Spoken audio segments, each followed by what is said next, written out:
एक बार की बात है, जब एक दिन बुद्ध प्रातः काल भिक्षुओं की सभा में पधारे तो सभा में प्रतिछारत उनके शिष्य यह देखकर चकित हुए कि बुद्ध पहली बार अपने हाथ में कुछ लेकर आए हुए थे। उनके हाथ में एक रुमाल था।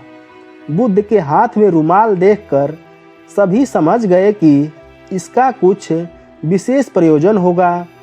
बुद्ध अपने आसन पर विराजे। उन्होंने किसी से कुछ न कहा और रुमाल में कुछ दूरी पर 5 गांठें लगा दी। सब उपस्थित यह देखकर मन में सोच रहे थे कि अब बुद्ध क्या करेंगे और क्या कहेंगे। बुद्ध ने उनसे पूछा, कोई मुझे यह बता सकता है कि क्या यह वही रुमाल है जो गांठ लगने से पहले था? सारीपुत्र ने कहा, इसका उत्तर देना बहुत कठिन है। इस तरह से देखे तो रुमाल तो वही है, क्योंकि इसमें कोई परिवर्तन नहीं हुआ है। दूसरी दृष्टि से देखे तो पहले इसमें 5 गांठें नहीं लगी थी, अतः यह रुमाल पहले जैसा नहीं रहा। और जहाँ तक इसकी मूल प्रवृत्ति का प्रश्न है, वह अपरिवर्तित है। इस रुमाल का केवल बाह्य रूप ही बदला है।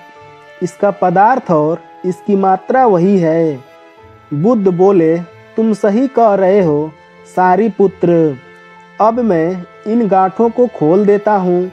यह कहकर बुद्ध रुमाल के दोनों सिरों को एक दूसरे से दूर खींचने लगे। तुम्हें क्या लगता है सारीपुत्र, इस प्रकार खींचने पर क्या मैं इन गांठों को खोल पाऊंगा?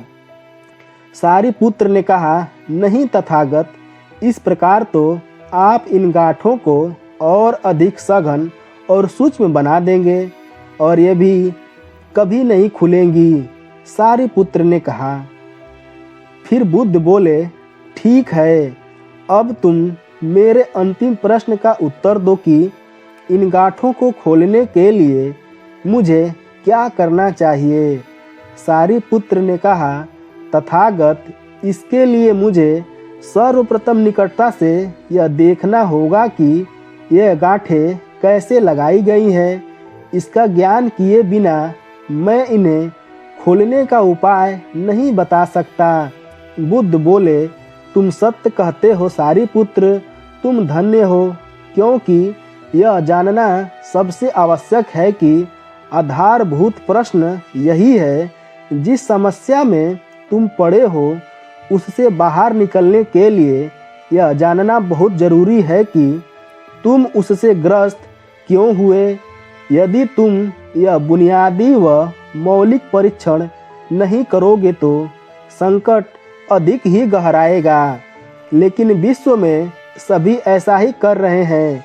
वे पूछते हैं, हम काम, क्रोध, लोभ, मोह और अहंकार, परिग्रह आदि आदि वृत्तियों से बाहर कैसे निकले, लेकिन वे यह नहीं पूछते कि हम इन वृत्तियों में कैसे पड़े। दोस्तों, आपको यह कहानी कैसी लगी कमेंट करके बताइएगा और साथ ही वीडियो को लाइक कर दीजिएगा। और अगर आपने इस चैनल को सब्सक्राइब नहीं किया है तो सब्सक्राइब कर दीजिएगा। धन्यवाद। नमो बुद्धाय।